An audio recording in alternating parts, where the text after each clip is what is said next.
Well, good evening. We are ready to go ahead and continue our journey through the Bible. And again, we've completed the Old Testament, the intertestamental period, and right now we are in an introduction to what we call the Gospels. Just to remind ourselves of what we talked about a few weeks ago. And by the way, there may be some repetition.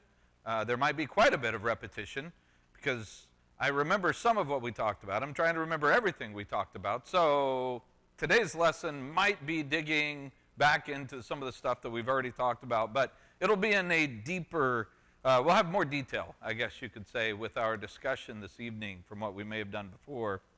But the word gospel, what does it mean? Good news. It's exactly right. The word gospel means good news. And is that a church word? Yes. All right. Not initially.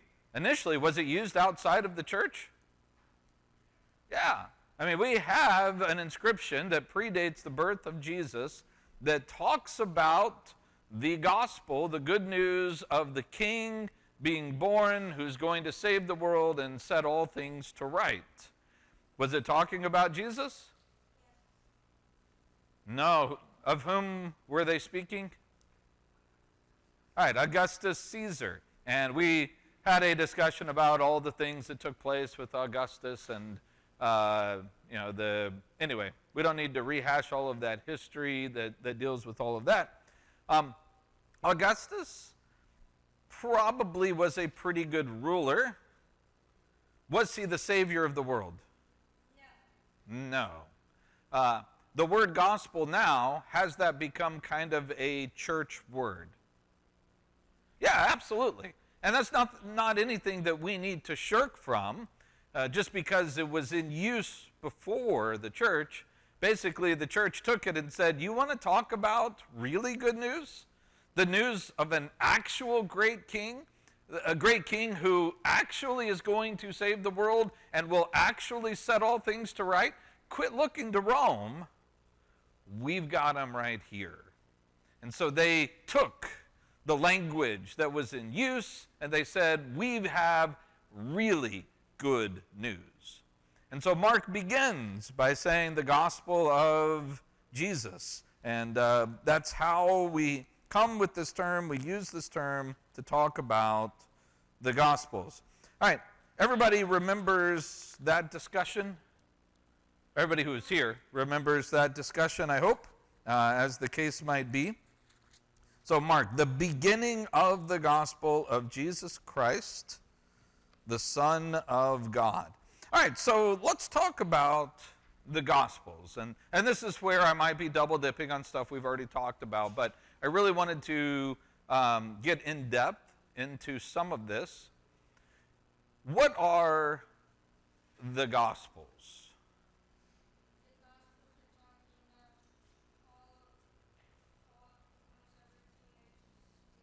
Okay.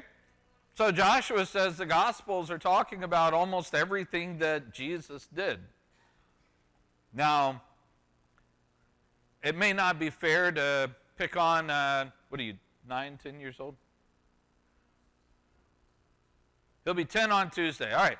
So it may not be fair to pick on an almost 10 on Tuesday year-old, but his answer that the Gospels talk about almost everything that Jesus did, is that accurate? Not really, right? In fact, we usually would characterize the Gospels as what kind of writing? Everybody's like, he just picked on an almost 10-year-old. He will have no mercy on me. I can see everybody now is like, I'm not saying a word the rest of the class. That's okay. I'll still pick on you. How do we typically characterize, like what word do we use to describe the type of writing that the Gospels are? Yeah, say it again, Sean, really loudly. All right, biographies. How many of y'all have heard that the Gospels are the biographies of Jesus? Well, I really thought there'd be a whole lot more hands up than this, because that's the typical way that people refer to the Gospels. They are biographies. What's a biography? A book about someone's life, a written account of somebody's life, typically somebody important, where you write about their life. So let's talk about the idea of the Gospels as biographies. Do they focus on one person predominantly? Yeah, they're about Jesus. So they kind of check off that box. Do you talk about the birth and death? So do they span the entire life, birth to death? You know, okay. But what are they really focused on? All right, his ministry, which in his lifespan, or in his life spanned about, 3 years probably. We get that dating, I think, from the Gospel of John and how many times it talks about the Passover, and lets us know that it was probably about a 3-year time period. So are these writings really, truly about the life of Jesus? No. They're not. These really aren't biographies. These are very focused on a very specific portion of the life of Jesus, a very specific time frame and very specific things that he did. All right, now, just introducing this next section by saying this, don't hear what I'm not saying. All right? We're going to get into this, and you might be able to say, well, I think that Chris believes or doesn't believe such and such. All right. I believe that the Gospels are 100% truthful. All right? Everybody hear me say that? I believe the Gospels are 100% truthful. Everybody heard that, right? Jason, did you hear that? Okay, I believe that the Gospels are 100% truthful. They are not myth. They're not fiction. They're not just somebody writing good stories. But on the same hand, they are not historical accounts. And I think it's important that we understand that distinction. Again, 100% true. These things that are talked about actually happened.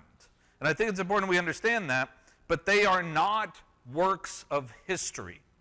The writing of the Gospels, they're not trying to portray works of history, and we need to be very careful about sitting down, opening up to the Gospel of Mark or Luke or Matthew or John, and reading them as if these are 21st century post-Enlightenment historical writings. Does everybody understand what I mean by that? The way that we approach historical events and the writing of historical events and basically how we record things historically, we just do things differently than most of history. I mean, that's just the way that it is. If someone were reporting an account today, and let's just say someone was going to write an account of the Battle of Gettysburg, how would they begin? Probably.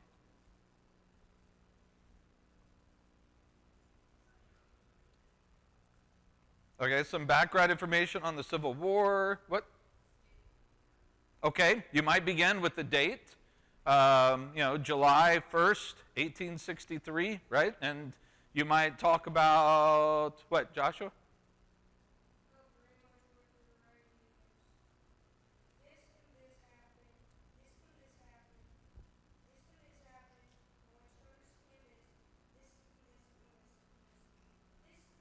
Okay, all right. Very good. Yep, that's exactly right. They're going to just present the facts. This happened, and this happened, this happened. They may begin by giving a little bit of history of the Civil War up to this point, talking about the success, of Lee and his army as they're moving through, and You might have, and I'm going to totally get these names mixed up because that's what happens. Oh, Ryan, go ahead. They might have some cause and effect dialogue. Well, but to begin, it's just going to be factual information, right? You might have the fact that there's new leadership. And again, I'm going to get the names mixed up. I think it went from Hooker to Meade, right on the beginning point of this battle for the Northern Army. And you'll talk about, maybe where the cavalries are, and they're missing each other, and Stuart's cavalry for the South is going on a joyride and not doing what they're supposed to be doing. And, you might set up all of these details, but at some point, you're going to then, going along with Jen, you're going to say, well, at such and such a time, you have, a chance meeting that took place between both forces without either one really realizing how big the other force was at the time. And then you'll have an account that's laid out in chronological order, giving exact details of how the events took place. I mean, is that a fair assessment of what we would expect? Yeah. And that's just the way that we write history. It's the way we think about history. It's the way that we believe that things should be done. We would assume a rather detailed, specific list of information, just the facts, ma'am, right? So it's important to remember that the retelling of the Battle of Gettysburg might look different if it was done in antiquity. If it was done in antiquity, you may have what Ryan was saying, maybe more dialogue, more discussion, more information, about the people themselves and what was taking place. I really can't tell you exactly how, very specifically, but I'm just saying we have a tendency to prioritize certain types of information above and beyond others. We just want to cut straight to the chase, get the true information, and that's kind of not the way that the gospel writers are operating.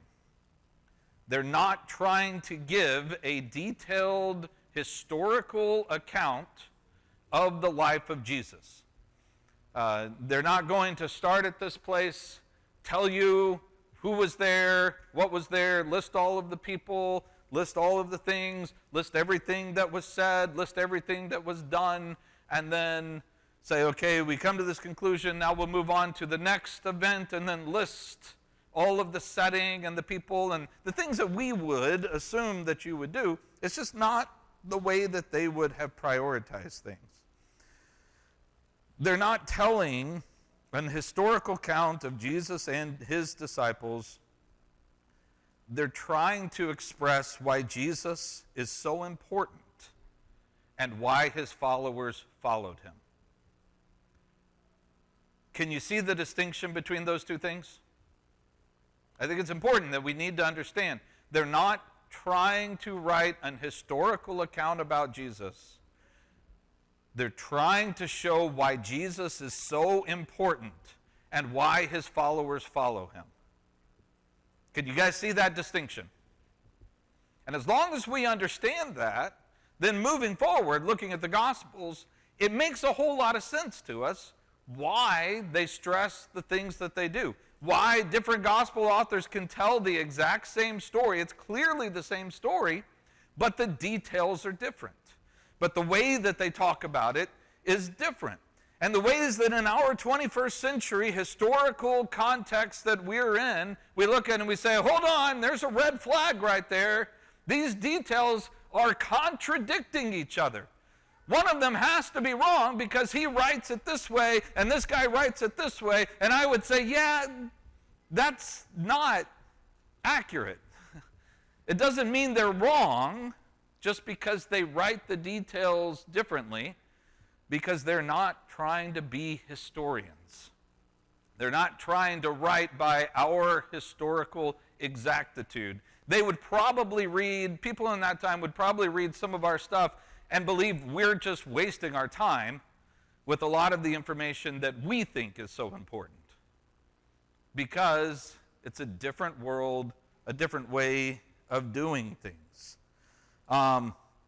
So this distinction means they're not trying to just simply tell an historic narrative.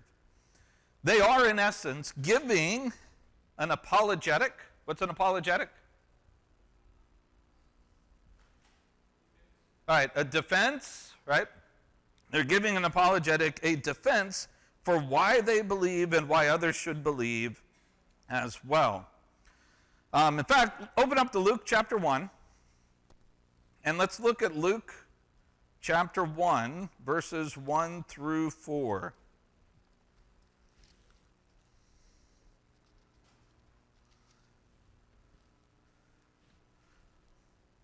Luke chapter 1, the very beginning of Luke's gospel. And he's going to mention a guy here. We'll talk about this guy in a little bit. I'm not going to get into that discussion right now. But Luke chapter 1, he says, "Inasmuch as many have undertaken to compile a narrative of the things that have been accomplished among us, just as those who from the beginning were eyewitnesses and ministers of the word have delivered them to us, it seemed good to me also, having followed all things closely for some time past, to write an orderly account for you, most excellent Theophilus, that you may have certainty concerning the things you have been taught." Now, a common view is that it sounds like Theophilus is acting in what way? He's being, I'm sorry, thank you, not Theophilus, Luke. I have Theophilus in my head because that was the name that I wasn't going to mention. You know how that goes, right? And so that's the very name you throw out. Yeah, not Theophilus, Luke. Oftentimes we look at this and we say, well, Luke is the what of the bunch? He's the historian of the bunch. He's the one that's going around and he's digging and he's getting the story, right? And it kind of reads that way if you read it through our lens, doesn't it? That, he says, you know what, I'm gonna crack the case on this Jesus guy. I'm gonna go and find out everything about Jesus. Well, what is he really doing? What is he actually looking into? And again, we're going to talk about Theophilus himself in just a little bit.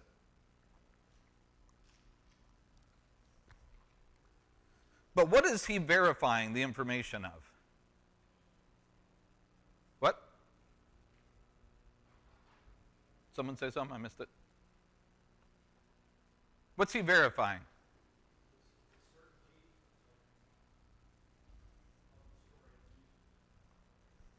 The certainty of the story of Jesus, yes, I need you to be more focused. It is, and we're going to talk about that, but from the text right here. The things that Theophilus has been taught. In other words, he's not a historian that's going out and getting the story. What he's doing is he's saying, okay, Theophilus, this is the information that you know. And so what he's doing is he's going back and fact-checking the information that had already been promulgated. It had already been given. Can you see the difference between someone who is striving to just simply create an historical account? Instead, he says, you already have this. What I set out to do was go and verify all of the information that you already have. And so he's not setting out to give an historical account. He's setting out to say, here is the historicity for the account that you already have. It may sound like I'm splitting hairs here, and maybe I am, but I think that's a difference. So he's not being an historian the way that we would think of it. He's simply writing to Theophilus to defend, first of all, Christianity, to say the things that you know about this Here's where they are true or false, as the case might be. He's laying the proper foundation for Theophilus' and, by extension, everyone who reads it, their faith. So let's talk about, then, these Gospels. And we're going to talk more about this. This is all by way of introduction. We're going to talk more about this in just a little bit. But we have our Gospels, and I'm not going to get into the order of the Gospels, and why it goes Matthew, Mark, Luke, John, all of that. So if I were to do the ordering, I'd probably do them a little bit different so that Luke and Acts are right beside each other in our Bibles so that you flow one into the other, because they are two parts of one work, basically, two letters that stand together, Luke, Acts. But be that as it may, what's the very first of the Gospels? Matthew. What do you know about Matthew? What can you tell me about Matthew? Okay, the Gospel of Matthew. What can you tell me about the Gospel of Matthew?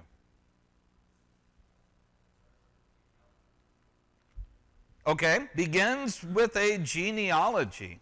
And I'm going to save that discussion for just a moment as we talk about why that very specifically is important. What else?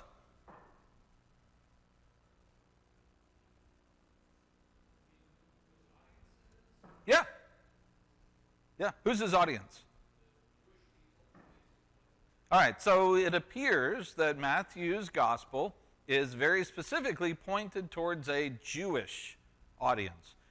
In fact, there's at least a reference to a guy named Papias who made the claim that Matthew was originally written in Hebrew and translated into Greek. There's been no substantiation of that I've been able to find. There's nothing else out there. But at least there's that concept, that mindset that's out there. It's a Jewish audience. Why might people think it's a Jewish audience?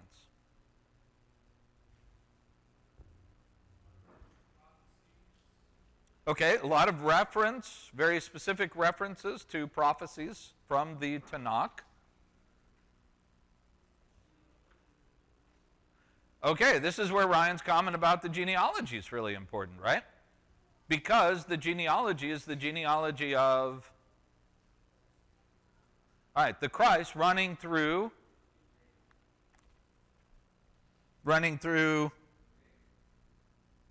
and Abraham. All right, these are the big names. Remember key passages of the Old Testament that we've talked about? Where does Abraham's promise come in? Genesis 12. Does David show up in those? 2 Samuel chapter 7, right? You have the promise through Abraham, through David, that this is where the Messiah, the Christ, would come. By the way, you guys know the word Christ is simply the Greek word for Hebrew Messiah, right? When you see the word Christ, it's Messiah. When you see the word Messiah, it's Christ. It's just a translation of them. So this is a genealogy of the Messiah, Jesus, who is the son of David, who is the son of Abraham. That's how it begins, because Matthew wants us to know that Jesus holds what? In and of himself. Go to the very end of the book, the last thing that he says and tells his disciples. All authority has been given to me on heaven and on earth. Therefore, go and gives the Great Commission. From the very beginning, he is the Messiah, the holder of all authority. From the very beginning. What is it? And we'll talk about this. We'll get into this when we talk about the birth narratives. But in the birth narratives, does he present the same story that Luke does about the shepherds? No. What does Matthew focus on? All right, the wise men from where? From the east. Or not what? Not Jews. All right, the wise men from the Gentiles who, following the light, come and converge on the king, and Gentiles worship the king of the Jews. What was the whole point of Israel's mission from the very beginning?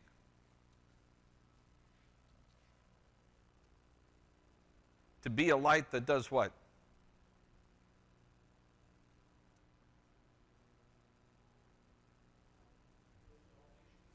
Yeah, it's a light for all the nations to see and to come, so that they would come and come to know the God of Israel.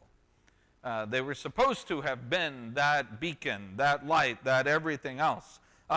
So from the very beginning, and then at the very end, you see Jesus as a what?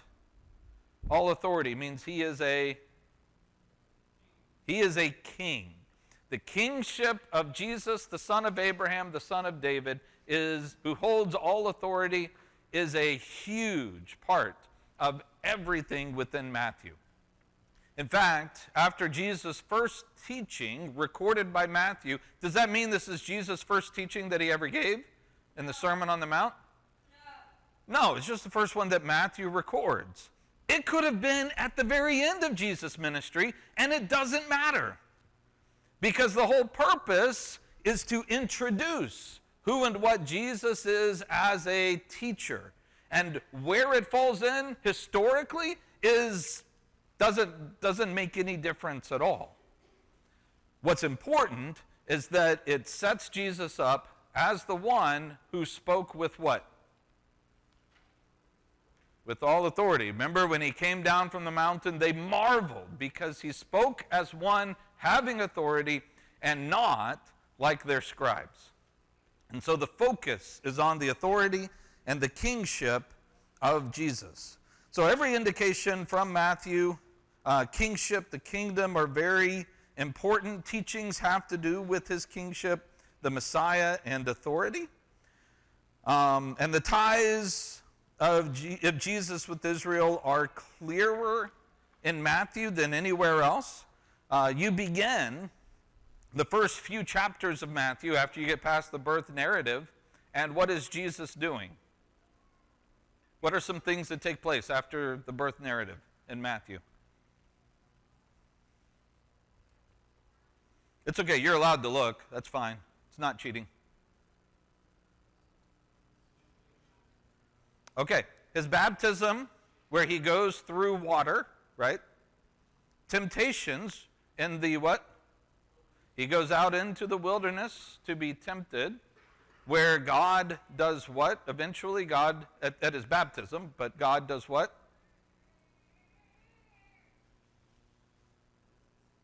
Yeah, I mean, declares, this is my son, declares from on high, and then you have many signs, wonders that were being done by him. You have him, as part of the birth narrative, you could say, having to go to where? Down to Egypt to flee. He has to get out of Egypt, but when it's safe, he comes from Egypt and returns. Because Hosea wrote, "Out of Egypt I called my son." Which, by the way, who was Hosea talking about? Jesus? In Hosea chapter 11, verse 1? Who said it? Israel. Yeah, well, he wasn't talking about Jesus. He was talking about Israel in Hosea chapter 11. But that's the connection, because Matthew, more than anybody else, makes a connection between Jesus, who goes down into Egypt, who goes through water, who has a voice declaring something, who goes into the wilderness to be tempted, with Israel, who went down into Egypt, who came out through water, who had a voice that declared things to them from on high, who were tempted in the wilderness, right? All of these things parallel, demonstrating that Jesus is the true fulfillment of what Israel is. You won't get that from the other Gospels. Matthew's the one that focuses on it because that's his target audience. All right, does all that make sense? Are we good on Matthew? I've got more to say about Matthew than probably the other ones, but. All right, so let's talk about Mark. I don't have as much to say about Mark, but what can you tell me about Mark? Okay, might have been the very first of the Gospels written, and this stems from the fact that there's more of Mark found in Matthew and Luke than vice versa. You're not going to find things in Mark from Matthew, from Luke, that aren't in the others. It seems the typical thought is that Matthew and Luke are using Mark as source material, is kind of the typical view of why they think his is first. His is the shortest, as the case is, and some key elements of the other Gospels are kind of missing. All right, what else can you tell me? Okay, hold on. Let's thank you, though, Isaac, but I'm going to... Anybody else? Can you tell me something about Mark?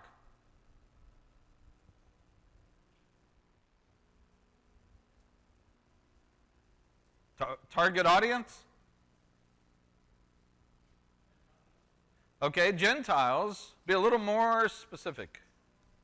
Romans. It's typically believed that Mark is focused on Romans in particular. With the way that he does things, Mark is traditionally tied with which apostle? Peter. Traditionally, he's tied with Peter while Peter was in Rome. Interestingly enough, though, does he ever have any connections with anybody else in Rome? You say Paul. Why do you say Paul? Yeah. 2 Timothy chapter 4 and verse 11, Paul writes to Timothy saying, hey, bring my parchments with you, my cloak. Oh, and by the way, grab Mark, for he is useful to me. So, Mark probably was in Rome with Paul as well. And does Paul have any ties with Romans in particular? Not the Roman church per se, but the Roman people. Okay, he has Roman citizenship. But what else? If you've studied Philippians recently. No? Thank you, Joshua. Joshua hasn't. It's all right. It's on the docket. We'll get to that eventually. In Philippians 1, what does he say about the gospel reaching even to whom?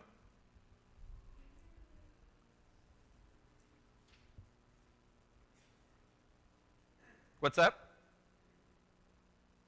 Oh, I can't hear you. I'm sorry. All right, Caesar's household. You have the gospel going, the whole Praetorian Guard, even to Caesar's household. All of that is mentioned. These are people that are in the Roman sphere, beyond just being Gentiles, but very, very much associated with Roman government and everything else. Mark has a tendency to be viewed in that way. I don't think it's a far-fetched belief that perhaps Paul's relationship with Mark, the relationship that he has with the Roman soldiers and those in the guard, even stretching into Caesar's household, would not have been the same with his second imprisonment as it was his first in Philippians. So there's clearly some connections there.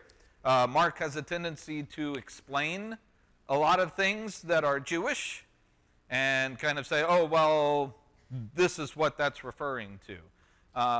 So we clearly know he's not trying to write to a Jewish audience. So that's a typical belief. Now, when it comes to Luke, Luke is viewed as, once again, the historian. And again, I'm not sure that that's the best moniker to place on him. But he is making sure Theophilus knows that what he's been taught is true. Now, this probably comes from the fact, and this goes to what Becky was said just a few minutes ago. I don't remember the word you used, oral tradition? Is that oral history? Okay. Basically, this comes to what we have recently talked about, and And that is the verification that Luke is doing of the oral history, the oral tradition, the stories that are out there that are being taught. So the oral tradition is there. The oral tradition is the basis for teaching before the Gospels are written.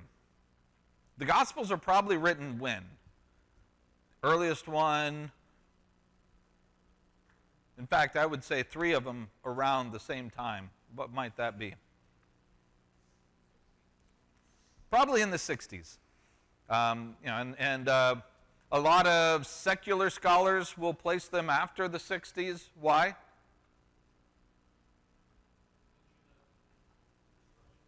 Yeah, they talk about the destruction of Jerusalem, an event that didn't take place until when?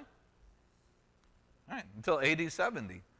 So, yeah, there's no way Jesus could have actually talked about the destruction of Jerusalem before it happened. So these clearly were written after that fact. Well, no, he may have actually talked about the destruction of Jerusalem before it happened. I'm not going to rule that out prima facie, right? That's a very real possibility, and I think as you go through, it becomes likely that he could be prophetic. So I think putting it in the 60s probably makes the most sense, which means people are talking and teaching about Jesus for approximately how many years? About 30 years. Without having a gospel to open up and say, hey, let's flip over and let's look at what Jesus has to say in Matthew chapter 7 about false prophets, right? They're doing all of this without any written down gospel. How are they doing that? What's that? They're inspired. So every single person that talks to anybody about the gospel is inspired? I mean, it's possible. I don't think that you can just chalk it up, that the whole point is just to simply chalk it up and say, well, it's just the Holy Spirit intervening, especially when you have 3 different accounts of the Gospels that have stories in them that are so similar. I mean, you've noticed that, right? That you can read a story. In fact, a lot of ink has been spilled to try to take 3 different Gospels and do what with them?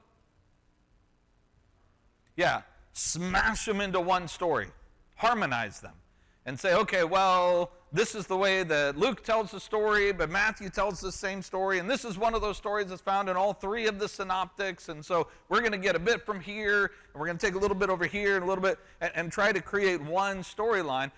And they're able to do that because the stories are so similar, where it's beyond doubt that they are telling the same story. And they have so many of the same details, and the story's told the exact same way. Is that weird if one of the people is an eyewitness of the events?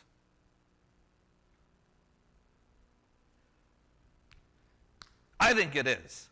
I think it's really weird.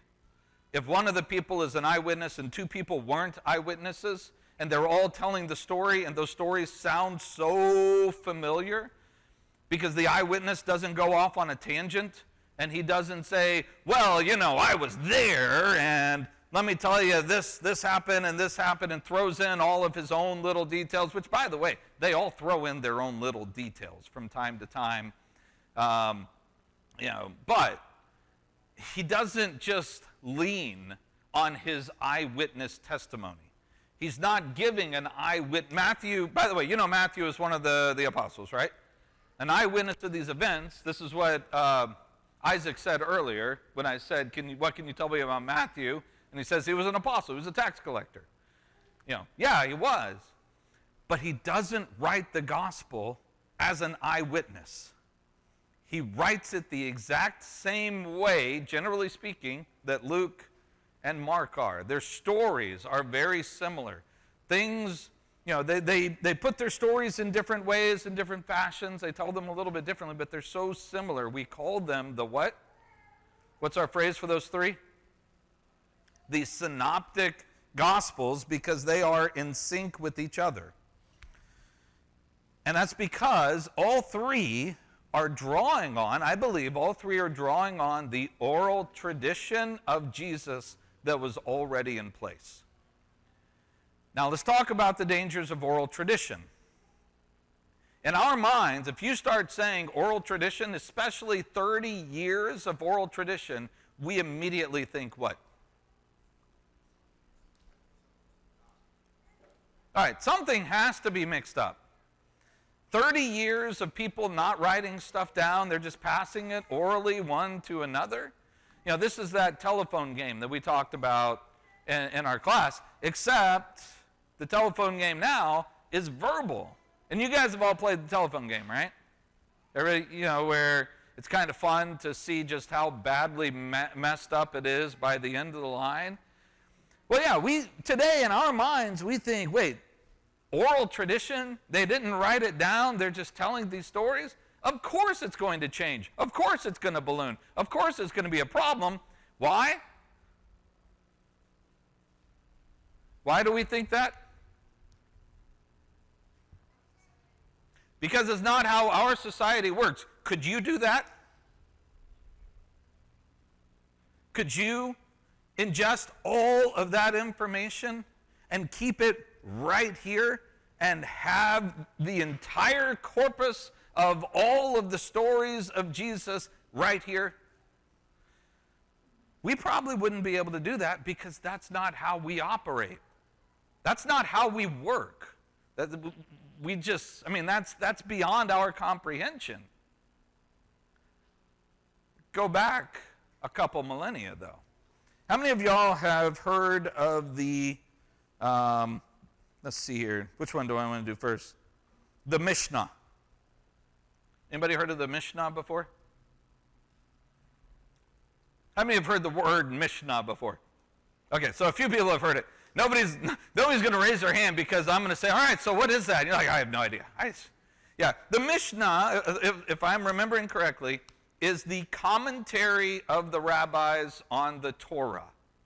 And so the rabbis had this running commentary that around this time is 150, 200 years old, that the rabbis have been passing down a commentary. And oh, by the way, every rabbi adds his own commentary.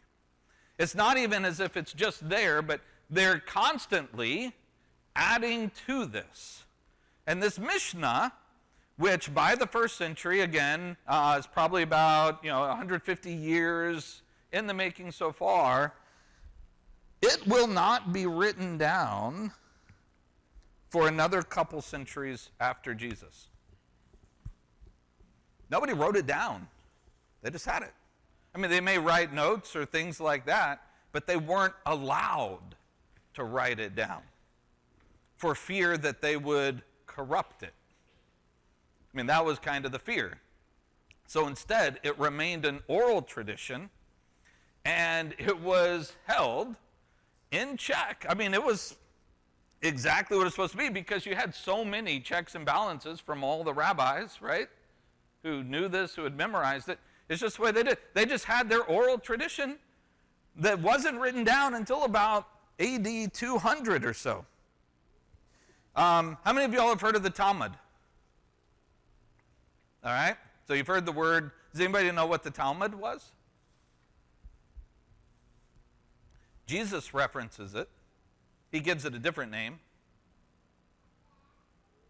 He calls it the traditions of the elders.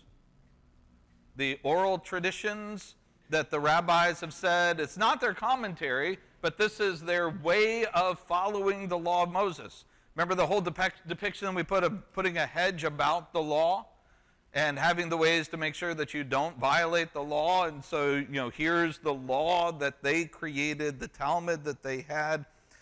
It was an oral tradition, again, already established, already being used. By the time of Jesus, he references it. It's not going to be written down for another 300 to 400 years, depending on which version of the Talmud. There's a couple of different versions. All of this to say, they're swimming in different water than we swim in. They think differently than we think. I mean, me, I will write stuff down and I will still forget it. I'll write stuff down and I'll forget to check my list of things that are written down. Right? You don't want me being the one to memorize all of this kinds of information. For them, it's just what you do. That's just how it's done. People memorized. They learned. They had all of the stories. Just to say, if it took 30 years of oral tradition before anybody wrote it down, we'd be like, whoa, they must have messed it up. And they'd be like, 30 years, that's nothing. Are you kidding me? We got hundreds of years of stuff that's memorized that we don't have any problems with. It's just a different society, different way of doing things. It was no big deal for them. These stories are out there, and they have them. And yet, at some point, now that they're trying to get these stories into more people and to more people than one individual is able to do by himself, in the 60s, you see the idea of writing them down come into fruition. And you have different people who are writing to different audiences. And so these stories that didn't need to be written down because they're in a society, the society that the gospel originally was brought to lived on oral traditions.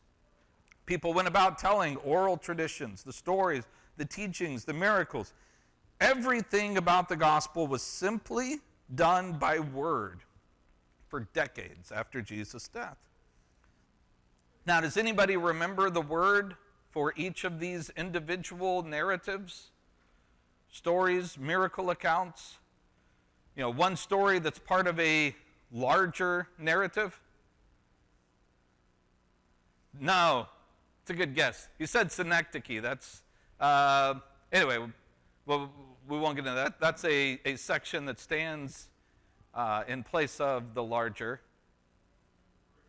A pericope. All of these individual stories are pericopes, not to be confused with periscopes. I heard some people were a little confused there, thought I left an S out of the word there. But yeah, these pericopes, all of these individual stories, these narratives, they're all put together. They're out there. And these gospel writers simply have to pull and use them. There were a pool of pericopes, narratives about Jesus. They had these stories at their disposal to use. So what is Luke doing?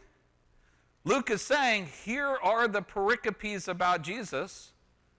I'm going to verify them.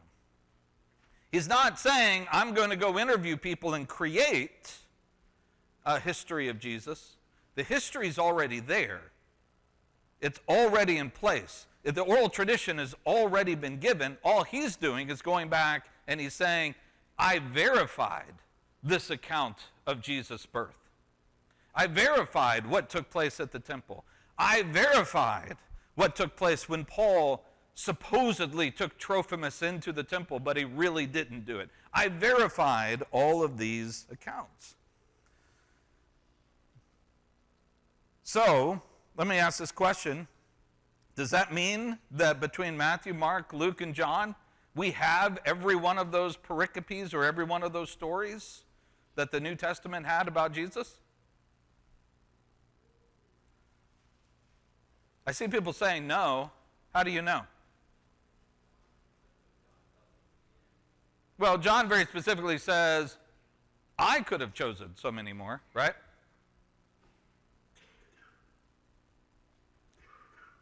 But yes, he alludes to the fact that there's a whole lot more information, right? Someone tell me what Acts chapter 20 and verse 35 says. Go into Acts chapter 20. We talked about Acts chapter 20 this morning, right? That was one of our passages that got read. We talked about it in our devotional. We're just doing the trifecta tonight. Got the hat trick on Acts chapter 20 here. Paul is talking to the elders at Miletus, and what does he remind them? It is more blessed to give than to receive. Who said that? The Lord. He said, remember what the Lord said. By the way, he says, remember what the Lord said. Is he teaching it to them? No, he's reminding them of what they already have been told. And what is the story from the Gospels in which Jesus says it is more blessed to give than to receive? Anybody remember? All right, it's a trick question. There is no story in the Gospels that Jesus says it's more blessed to give than to receive. It's an agrapha. That is a saying of Jesus that's not written down. In other words, there's a story in that oral tradition out there that Paul knew about, that the elders at Miletus knew about, that Luke includes it here because he assumes his audience knows about. There's the story about Jesus, but none of the gospel writers actually gave us that story. There's probably more.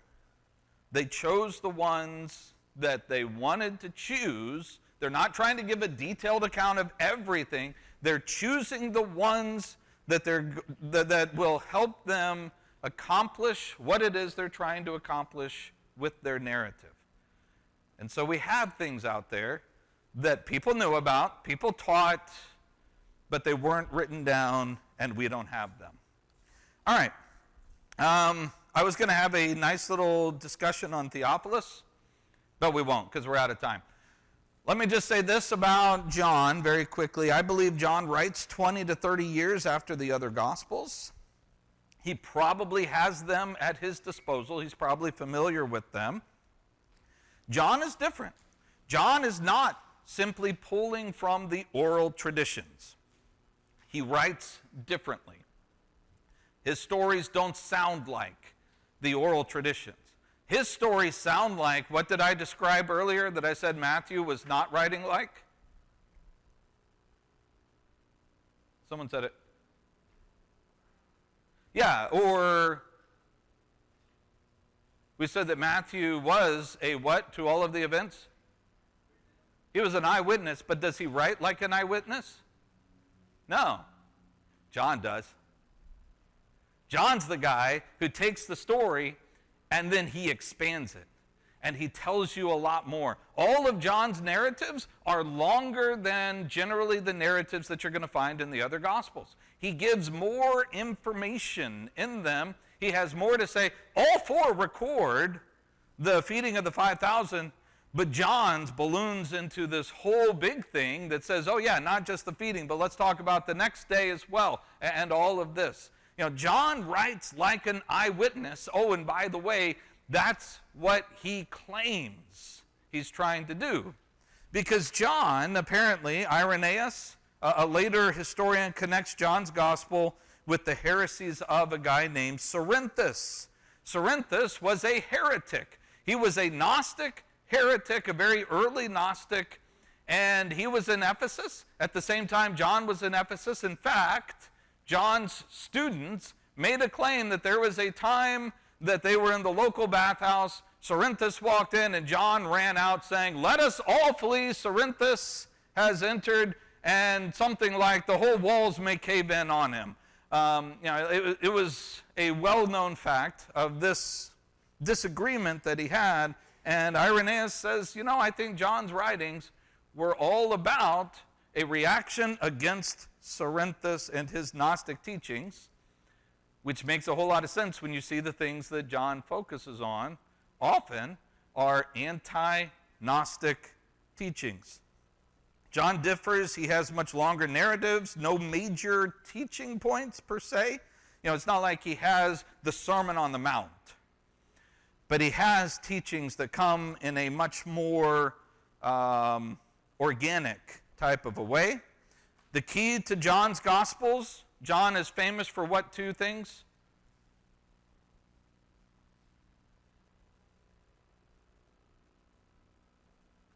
That run through his Gospels.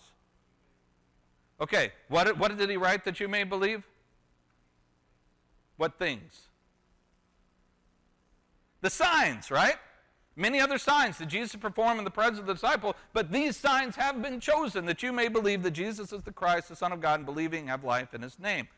7 signs, or 8, depending how you count them, 7 signs are given. That's famously iconic part of John. And also, what statements that you find throughout? The I am statements. I am the bread of life. I am the light of the world. I am, right? I am the way, the truth, the life. All of those types of things. All right, and then I just said John 20, 30, 31. All right, this gives us an introduction to the Gospels. We'll talk about Theophilus a little bit more when we get into talking about Luke itself.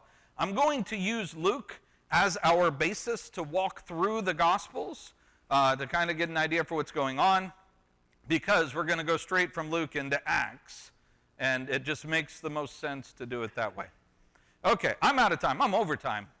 I just now realized just how badly I went over time. Sorry about that, but I got through everything. So, we'll talk about birth narratives and get into that, and maybe John the Baptist next week. Thanks a lot, guys. I'm going to turn it over to Richard. Good class.